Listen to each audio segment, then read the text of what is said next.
बिस्मिल्लाहिर्रहमानिर्रहीम, अस्सलाम वालेकुम।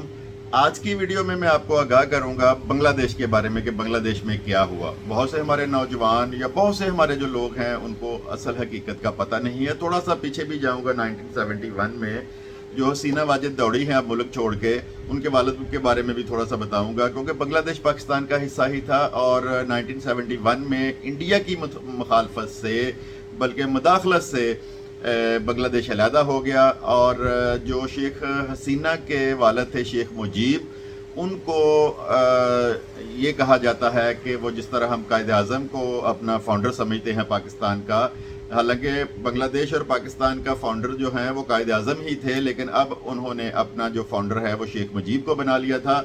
और इस सारे तनाज़र में जिस तरह शेख मुजीब के जो मुजस्मे हैं उनको तोड़ा गया, उनके ऊपर जूतियों के हार पहनाए गए, जिसको वो अपना बड़ा भाई कहते थे।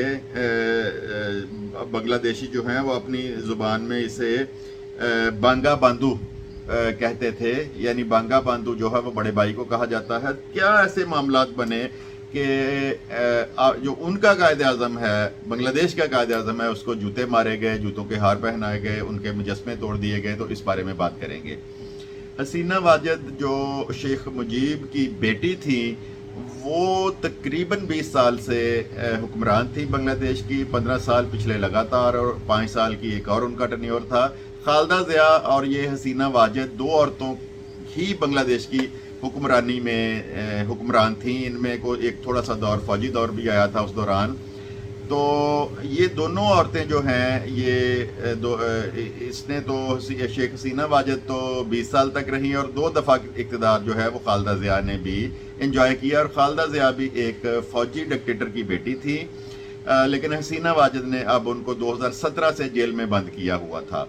अच्छा, बात करते हैं कि ये शुरू कैसे हुआ वहाँ पे जो ये सारे मामलात हैं जिसके लिए 45 मिनट में मुल्क छोड़ना पड़ा। तो ये 2 माह पहले एहतजाज शुरू हुआ 30-40 तलबा से। एहतजाज की वजूहात क्या थी? शेख मुजीब ने अपने बंदों को नवाजने के लिए, अपनी पार्टी के बंदों को नवाजने के लिए 1971 में जब बांग्लादेश अलहदा हुआ तो सरकारी मुलाजमतों में 30% कोटा उन लोगों का रखा जिनको वो कहते थे जी जंग आज़ादी में इन्होंने हिस्सा लिया। तो 30% कोटा जो है उन लोगों को दिया जाता था। अच्छा, उसके बाद वो कोटा ख़त्म हो गया। जब दोबारा ये हसीना वाजिद इक़्तिदार में आई तो बज़रिया अदालत उन्होंने वो कोटा बहाल करा लिया, बल्कि इनडायरेक्टली 56% जो सरकारी मुलाजमतें हैं वो गवर्नमेंट ले जाती थी। वो अपनी जो जमात के लोग हैं उनको देती थी, अपने हम ख्याल लोग जो हैं उनको देती थी, ताकि हालात जो हैं हुक्मरानों के कंट्रोल में रहें। तो एहतजाज शुरू हुआ, 30 से 40 तलबा ने एहतजाज शुरू किया इसके ख़िलाफ़। और वो बड़ी हद तक ठीक भी थे वो कि 1971 में जिन लोगों ने बकौल उनके जंग आज़ादी में हिस्सा लिया था वो या तो फौत हो गए हैं या अब वो इस उम्र को पहुंच चुके हैं कि वो रिटायरमेंट की लाइफ गुजार रहे हैं। आगे उनके बच्चे, उनके पोते, ये तो तकसीम दर तकसीम ही ये सिलसिला चलता रहना था। तो उन्होंने इस पर एहतजाज शुरू कर दिया।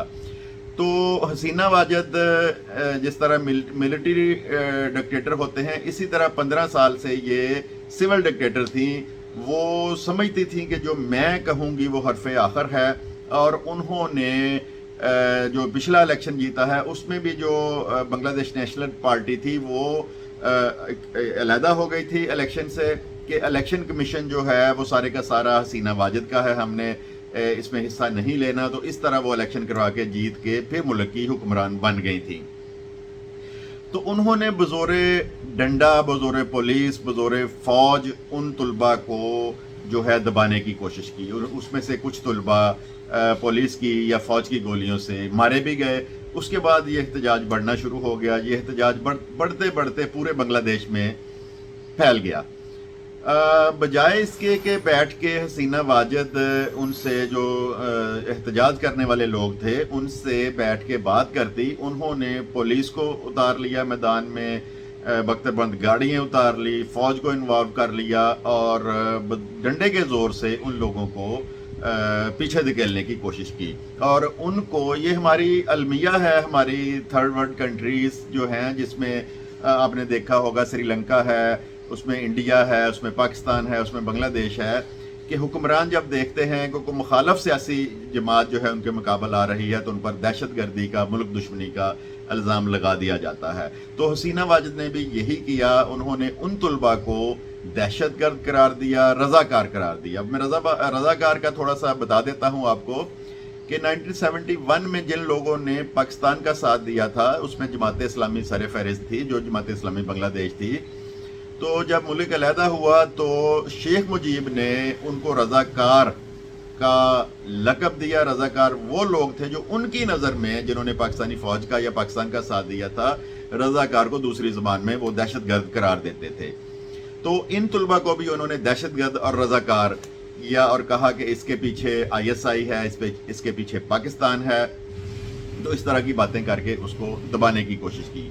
अच्छा, उसमें यह है कि कुछ हवा जो इसकी मुखालफ सियासी जमातें थी उन्होंने भी इसको दी और वो तलबा बढ़ते गए, एहतजाज बढ़ता गया और तकरीबन 2 माह में 1000 के लगभग जो तालिब इल्म है उनको मार दिया गया। पिछला जो संडे गुजरा है इस माह का 5 तारीख को तकरीबन 60 के करीब जो तलबा हैं उनको बेदर्दी से गोलियों से कत्ल कर दिया गया।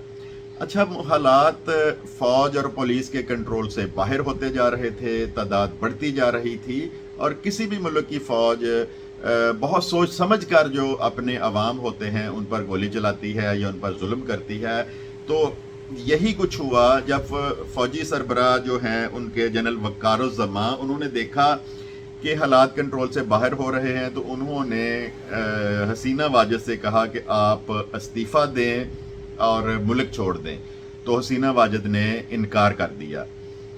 उसी दिन फिर जब एहतजाज इतना ज़्यादा बढ़ गया, लाखों की तादाद में तलबा और लोग इकट्ठे हो गए, तो जो वज़ीर आज़म हाउस को जाने वाले रास्ते थे उनमें जो रुकावटें थीं, बख्तरबंद गाड़ियाँ लगाई हुई थी, फ़ौज ने वो पीछे करनी शुरू कर दी। और उसके बाद जनरल वक़ार ने 45 मिनट का टाइम दिया हसीना वाजिद को, या तो मुल्क छोड़ जाएं या आपका हाल भी आपके वालिद की तरह होगा, जिस तरह उनको उनकी गलत पॉलिसियों की वजह से कत्ल कर दिया गया था फ़ौज की तरफ से, और अब ये अवाम आके आपको कत्ल कर देगी। इसमें आपको बता दूं कि जो थे ये शेख मुजीब, जब उनको कत्ल किया गया तो उसके साथ उनके 2 बेटे थे, वो भी मारे गए, एक भाई था, और ये 2 बहनें, हसीना वाजिद और इसकी एक और बहन है, ये यूरोप में मुकीम थी, इस वजह से ये बच गई। तो उनको फिर उसकी बहन को अप्रोच किया गया कि इनको समझाएं कि जो हालात हैं मुल्क के वो कंट्रोल से बाहर हैं, ये इस्तीफ़ा दे और चली जाएं, लेकिन हसीना वाजिद ने इस्तीफ़ा देने से इनकार कर दिया। उसके बाद हसीना वाजिद का एक बेटा जो कि एक मुतनाज़ा शख्सियत है, अमेरिका में वो रहते हैं, उनको IT का कलमदान भी दिया गया था, लेकिन रिश्वत खोरी और जो नाजायज़ इस्तेमाल था सरकारी वसाइल का, वो हमेशा से मुतनाज़ा रहे थे और अमेरिका में मुकीम है। फिर उनसे रब्ता किया गया और उसने अपनी वालदा जो मौजूदा वज़ीर आज़म थी उनको समझाया और इस तरह वो मानी और MI-17 हेलीकॉप्टर के ज़रिए उनको बांग्लादेश से फ़ौज की मदद से फ़रार करवा दिया गया और उनको इंडिया भेज दिया गया। इसमें अगर देखा जाए तो इस तरह उसका फ़रार बनता भी नहीं था, उसको गिरफ्तार किया जाता और जो ये जुल्म उसने अब ये 2 माह में किए थे या जो पिछले मज़ालिम थे उसकी सज़ा दी जाती। अच्छा, इसमें अब थोड़ा सा मैं शेख मुजीब पर भी आता हूँ कि शेख मुजीब 1971 में जब बांग्लादेश अलहदा हुआ तो उसने कोशिश ये की कि तमाम के तमाम इख्तियारात जो हैं वो मेरे पास आ जाएं, फ़ौज मेरे नीचे रहे, अदलिया मेरे नीचे रहे। तो उस एक दाएं बाजू के जो लोग थे जो कि पाकिस्तान से अलहदगी पर तो खुश थे, लेकिन इंडिया के साथ तल्लुकात और जिस तरह शेख मुजीब अपने पास तमाम के तमाम जो इख्तियारात रखना चाहता था वो उसके ख़िलाफ़ थे। उन्होंने फिर शेख मुजीब के ख़िलाफ़ भी तहरीक शुरू कर दी। खैर, शेख मुजीब ने इलेक्शन करवाए और उसमें तकरीबन 98% कामयाबी हासिल करके मुल्क जो है उस पर वो जो हुकूमत है वो करने लग पड़ा। उसके बाद उसने इस पर इक्तफा नहीं किया, उसने ऐसे बिल पास किए कि सिंगल पार्टी कानून लाया और जब तक वो जिंदा रहना था उसने गवर्नमेंट करनी थी, उसके बाद उसकी जमात ने करनी थी और उसके अलावा कोई भी जो बंदा है वो बांग्लादेश की गवर्नमेंट नहीं कर सकता था। अच्छा, चंद साल तो ये काम चलता रहा। اس کے بعد فوج نے پھر جب عوام کی طرف سے زیادہ احتجاج شروع ہوا یا بے چینی شروع ہوئی تو پھر فوج نے انٹرفیئر کیا، اور فوج جب وزیر اعظم ہاؤس کے باہر پہنچی، شیخ مجیب کے وزیر اعظم ہاؤس کے باہر، تو جو پولیس تھی باہر اس کی سیکیورٹی پہ اس نے سرنڈر کر دیا، جو اس کے ذاتی گارڈ سے انہوں نے فوج پر فائرنگ کی اور کچھ فوجی جوانوں کو مار دیا۔ جب فوج اندر داخل ہوئی تو انہوں نے فائرنگ کر کے پھر ان گارڈز کو مارا۔ اس کے بعد انہوں نے تلاشی لینی شروع کی۔ تلاشی لینی جب شروع کی تو شیخ مجیب کے جو 2 بیٹے تھے انہوں نے فوج پر فائرنگ شروع کر دی، تو فوج کی جوابی فائرنگ سے وہ بھی مارے گئے اور شیخ مجیب کو بھی ایک میجر نے اندر سے بازیاب کروا لیا۔ تو شیخ مجیب نے بڑی رونق سے ان سے کہا کہ مجھے تو پاکستانی فوج جو ہے وہ بھی کچھ نہیں کر سکتی، تم کس بات کی مولی ہو؟ تو وہ میجر تو گھبرا گیا، اس کے ساتھ ایک اور میجر تھا، اس نے گولیاں مار کے چھلنی کر دیا اور اس کو مار دیا، اور اس طرح فوج نے وہاں پر حکومت سنبھال لی۔ اس کے بعد وہ اقتدار چلتا رہا، فوجی اقتدار جو ہے، جو خالدہ ضیاء کے والد تھے، پھر ان کو بھی مار دیا گیا۔ شیخ مجیب کے بعد اس کی پارٹی کی جو کمان تھی وہ سنبھالی حسینہ واجد نے، اور جو فوجی ڈکٹیٹر تھا اس کی جو بیٹی تھی خالدہ ضیاء، انہوں نے اپنی جماعت کی۔ تو یہ بڑے عرصے سے یہ دونوں جماعتیں جو ہیں آپس میں ایک دوسرے کے خلاف الیکشن لڑتی تھی، لیکن اب حسینہ واجد 15 سال سے کسی نہ کسی طرح بنگلہ دیش کا جو اقتدار تھا اس پر قابض تھی، اور جس طرح ایک ڈکٹیٹر قابض ہوتا ہے اسی طرح ہی اس نے ملک کو چلایا۔ گو کہ اس ملک نے بہت ترقی کی، لیکن اس ترقی کا کوئی فائدہ نہیں ہے جب آپ کے عوام ہی آپ کے خلاف ہو جائیں۔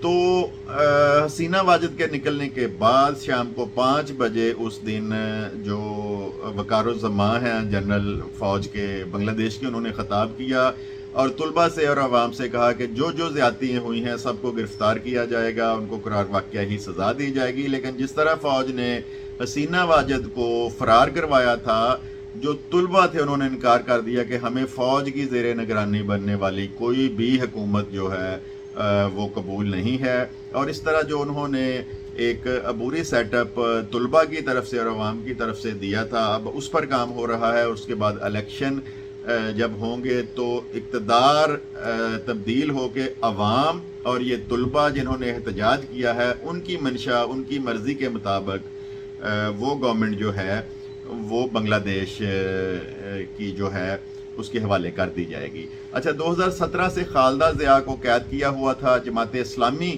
جو کہ حسینہ واجد سمجھتی تھی کہ جماعت اسلامی کے تعلقات ابھی تک بھی پاکستان کی اسٹیبلشمنٹ کے ساتھ ہیں، اور 2022 تک چن کے جماعت اسلامی کے 80 سالہ جو بزرگ تھے ان کو ملک دشمن قرار دے کر پھانسیاں دی گئیں۔ تو وہ بھی جیلوں میں تھے، خالدہ ضیاء بھی جیل میں تھی کرپشن کے الزامات میں۔ تو خالدہ ضیاء کو بھی چھوڑ دیا گیا، جماعت اسلامی کے لوگوں کو بھی چھوڑ دیا گیا ہے۔ اب جو جماعت اسلامی ہے یا اور وہاں کی جماعتیں ہیں، جب دوبارہ الیکشن ہوں گے تو وہ اس الیکشن میں آئیں گی اور ایک نیا سیٹ اپ جو ہے لوگوں کی منشا کے مرضی کے مطابق جو ہے وہ شروع ہوگا۔ اچھا، اب بنگلہ دیش میں ایک اور کام شروع ہو گیا ہے کہ آدھے سے زیادہ جو لوگ ہیں بنگلہ دیش کے وہ انڈیا کو پسند نہیں کرتے، انڈیا کی مداخلت کو بنگلہ دیش میں پسند نہیں کرتے۔ اور جب حسینہ واجد اڑ کے بنگلہ دیش پہنچی ہیں اور نئی ایک اطلاعات کے مطابق وہ نئی دہلی پہنچ چکی ہیں اور ان کو سرکاری پروٹوکول دیا جا رہا ہے، تو کچھ نہیں، بہت زیادہ جو مشتعل افراد ہیں انہوں نے جو مندر ہیں وہ جلانے شروع کر دیے ہیں، جو ہندو ہیں وہاں پہ رہتے ان پر حملے شروع کر دیے ہیں، اور جو ہزاروں کی تعداد میں وہاں پہ ہندو تھے انہوں نے انڈیا کا رخ کر لیا ہے۔ اور ان کا یہ کہنا ہے کہ ہمارے ملک کی ایک سول ڈکٹیٹر جس نے بے پناہ ظلم کیے ہیں وہ کس طرح انڈیا اس کو پناہ دے سکتا ہے۔ اب دیکھیں کہ حسینہ واجد کا جو قیام ہوتا ہے وہ انڈیا میں ہوتا ہے، وہ انگلینڈ جاتی ہیں یا امریکہ جاتی ہیں، تو یہ صورتحال بنی مکمل تمام کی تمام جو بنگلہ دیش کے یہ حالات ہوئے ہیں۔ اسی طرح سری لنکا میں بھی پہلے ہو چکا ہے، اسی طرح ایک ملک وینزویلا ہے وہاں پر بھی ہو چکا ہے، اسی طرح آپ نے دیکھا ہوگا طالبان نے جو حکومت بنی تھی افغانستان میں، تو اپنے ملک کے جو صاحب اقتدار لوگ ہیں ان سے بھی ہم یہی کہتے ہیں کہ وہ بھی ہمارا ملک بھی بہت زیادہ بے چینی کا شکار ہے، تو ان کو بھی کچھ اس بارے میں ہوش کے ناخن لینے چاہیے کہ عوام کی منگوں کے مطابق جو عوام چاہتے ہیں اس طرح کی حکومت یا حکمرانی پاکستان میں لائی جائے اور پاکستان کے حالات بھی بہتر ہوں۔ ویڈیو کو شیئر بھی کر دیں اور چینل کو سبسکرائب کریں۔ ویڈیو دیکھنے کے لیے آپ کا بہت بہت شکریہ۔ خدا حافظ۔